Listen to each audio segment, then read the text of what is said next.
Hello guys, welcome back to our channel. இன்னைக்கு நம்ம சேனல்ல ரொம்பவே சுவையான அண்ட் ரொம்பவே சிம்பிளா செய்யக்கூடிய ரவா லட்டு எப்படி செய்யறது அப்படிங்கிறது தான் பார்க்க போறோம். இது சில பேர் பாத்தீங்க அப்படின்னா பால் வச்சு செய்வாங்க. நம்ம பால் சேர்க்க போறது கிடையாது. நம்ம ஜஸ்ட் ரவை அண்ட் சர்க்கரை மட்டும் வச்சு இந்த ரவா லட்டை நம்ம செய்ய போறோம். ஏன் இதை நம்ம பால் சேர்க்காம சர்க்கரையை மட்டும் வச்சு செய்யறோம்னு பாத்தீங்க அப்படின்னா, நீங்க பால் சேர்த்து பண்றீங்க அப்படின்னா ஒரு நாள் 2 நாள்லயே அந்த ரவா லட்டு ரொம்ப சீக்கிரமாவே கெட்டு போயிடும். பட் நம்ம இந்த சர்க்கரையை வச்சு பண்றதுனால அட்லீஸ்ட் ஒரு 15 டேஸ் வரையுமே நீங்க இதை ஸ்டோர் பண்ணி சாப்பிடலாம். சரி, வாங்க இந்த ரவா லட்டு எப்படி செய்யறது அப்படிங்கறத பார்க்கலாம். இந்த ரவா லட்டை செய்யறதுக்கு நம்ம முதல்ல ஒரு கனமான பாத்திரத்தை அடுப்புல வச்சு அதுல சர்க்கரையை போட்டு கரைச்சி எடுத்துக்கலாம். 1 கப் ரவைக்கு நம்ம 1 கப் சர்க்கரை எடுத்திருக்கோம். சர்க்கரை நன்கு முழுகிற அளவுக்கு நம்ம இதுல தண்ணியை ஊத்திக்கலாம். இந்த சர்க்கரை நல்லா தண்ணியில கரைஞ்சு வந்தாலே போதும். இதை நம்ம ஆற வச்சு அதுக்கப்புறம் மறுபடியும் சூடு பண்ணி நம்ம ஒரு கம்பி பதம் அளவுக்கு கொண்டு வரலாம்.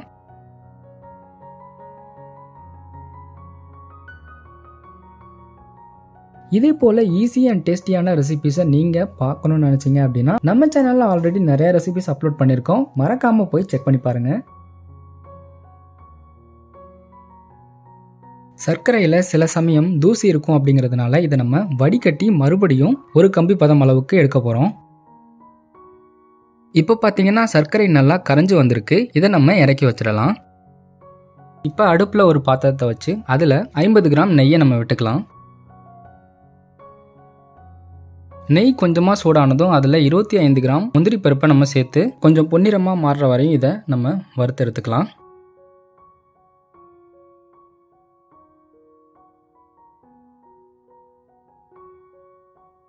உங்களுக்கு வேணுன்ற பருப்பு வகைகளை வேணுன்ற அளவில் நீங்கள் சேர்த்துக்கலாம். இதில் இதுதான் சேர்க்கணும், இவ்வளோ தான் சேர்க்கணும் அப்படின்லாம் எதுவும் கிடையாது.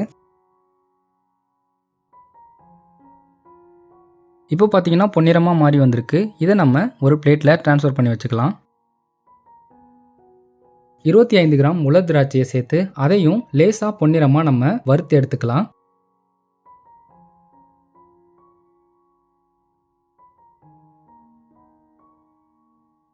இப்போ மீதமுள்ள நெய்யை நல்லா கடாயில் ஸ்ப்ரெட் பண்ணி விட்டுக்கலாம். இதுலேயே நம்ம ரவையை போட்டு வறுக்க போகிறோம். 1 கப் அளவு ரவையை நம்ம சேர்த்துக்கலாம். இந்த மீதமுள்ள நெய்யிலேயே தான் நம்ம ரவையை போட்டு வறுக்க போகிறோம். இது ஆல்ரெடி வறுத்த ரவையெல்லாம் கிடையாது. இது வறுக்காத ரவையை நம்ம வறுத்து எடுத்துக்கலாம். நீங்கள் வறுத்த ரவை ஆல்ரெடி யூஸ் பண்ணிட்டு இருக்கீங்க அப்படின்னா அதை நீங்கள் வறுக்கணுன்ற அவசியம் கிடையாது.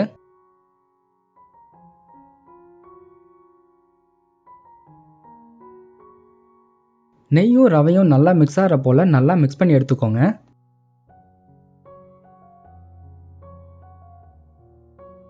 இந்த ரவையை நீங்கள் எந்த அளவுக்கு வறுக்கணும்னு பார்த்தீங்க அப்படின்னா நிறம் மாறுறதுக்கு முன்னாடி ஸ்டேஜ் வரையும் நீங்கள் வறுக்கணும். இந்த ரவை நிறம் மாறிடவே கூடாது.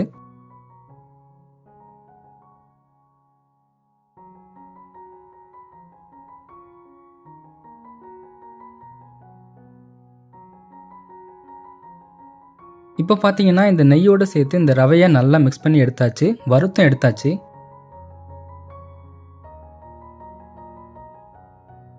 இது கூடவே 1 டீஸ்பூன் ஏலக்காய் தூள் சேர்த்துக்கலாம். நம்ம வறுத்து வச்ச முந்திரி அண்ட் திராட்சையை இது கூட சேர்த்துக்கலாம். இதையும் சேர்த்து நம்ம ஆல்ரெடி வறுத்து வச்சிருக்க ரவை கூட மிக்ஸ் பண்ணி எடுத்துக்கோங்க. இது எல்லாத்தையும் சேர்த்து நல்லா மிக்ஸ் பண்ணதுக்கு அப்புறமா நமக்கு லட்டு பிடிக்க தேவையான மாவு ரெடி ஆயிடுச்சு. இப்போ நம்ம ஆல்ரெடி கரைச்சி வச்சிருக்க சர்க்கரை பாகை வடிகட்டி அதை ஒரு கம்பி பதம் அளவுக்கு நம்ம சூடு பண்ணி எடுத்துக்கலாம். இப்போ அடுப்பை நம்ம ஆன் பண்ணிக்கலாம்.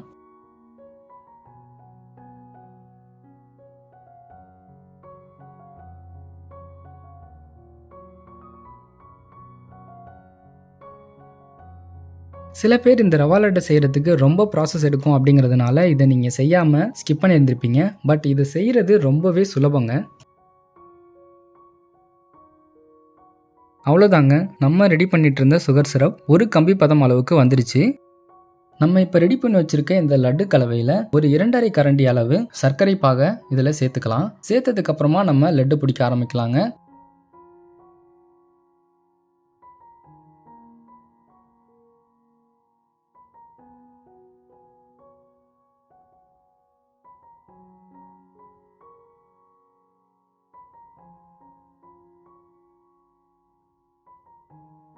நம்ம சேர்த்துருக்க எல்லா இன்க்ரீடியன்ஸையும் நல்லா மிக்ஸ் பண்ணி எடுத்துக்கோங்க. அப்போ தான் நமக்கு லட்டு பிடிக்கும்போது ஈஸியாக பிடிக்க வரும்.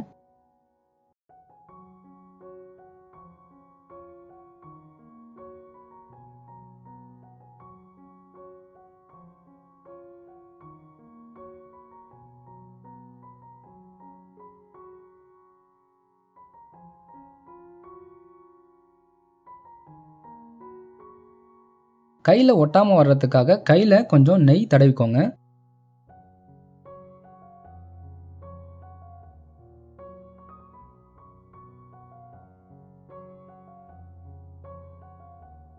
இந்த லட்டு கலவையை நீங்கள் பால் ஷேப்பில் கொண்டு வந்துட்டீங்க அப்படின்னா அவ்வளோதாங்க, நம்மளுடைய ரவா லட்டு தயாராகிடும்.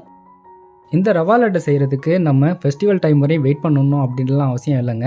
இதை நம்ம எப்போ வேணுமோ அப்போ செஞ்சு நம்ம சாப்பிட்லாம். ஏன்னா செய்கிறது ரொம்பவே சுலபம். இப்போ திடீர்னு உங்கள் வீட்டுக்கு யாராவது ரிலேட்டிவ்ஸ் வராங்க, அவங்களுக்கு ஏதாவது ஸ்வீட் பண்ணி கொடுக்கணும் அப்படின்னு நினச்சிங்கன்னா இன்ஸ்டண்ட்டாக இதை நீங்கள் செஞ்சு கொடுக்கலாம். எவ்வளோ நேரம் ரெடி பண்ணிட்டு இருந்த சுவையான ரவா லட்டு தயாராகிடுச்சு.